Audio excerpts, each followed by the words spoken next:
நான் தான் உருளைக்கிழங்கு. நான் இல்லாம ஒரு கல்யாண பந்தியோ ஹோட்டல் மெனுவோ ஓடுமா? ஆனா இந்த மனுஷங்க இருக்காங்களே, என்னை எண்ணெயில போட்டு வறுத்து எடுத்துட்டு அப்புறம் வயிறு ஊதிக்கிச்சு கேஸ் புடிச்சிருச்சுன்னு என் மேல பழிய போடுவானுங்க.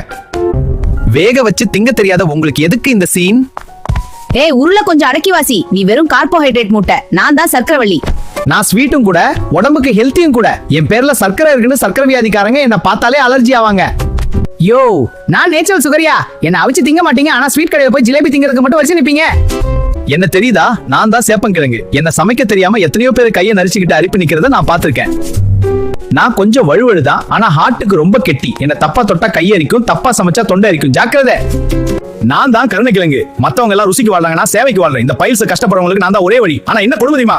அந்த நோய் வந்த அப்புறம் தான் பாதி பேருக்கு என் ஞாபகமே வருது. மத்த நேரத்துல என்ன எட்டி கூட பார்க்க மாட்டாங்க. ஹலோ, நான் மரவள்ளி கிழங்கு. மெட்ராஸ் பக்கம் என்ன குச்சி மரவள்ளிம்பாங்க. ஜிம்முக்கு போற பசங்க எல்லாம் என் பின்னாடி தான் சுத்துறானுங்க. ஆனா ஒரு எச்சரிக்கை, என்ன சரியா வேக வைக்காம தின்னா அப்புறம் ஆஸ்பத்திரி தான். நான் கொஞ்சம் டேஞ்சர் பார்ட்டி, உஷாரா கையாளுங்க. எங்களை ஒதுக்காதீங்க, அளவோட சேர்த்துக்கோங்க, ஆரோக்கியமா இருங்க.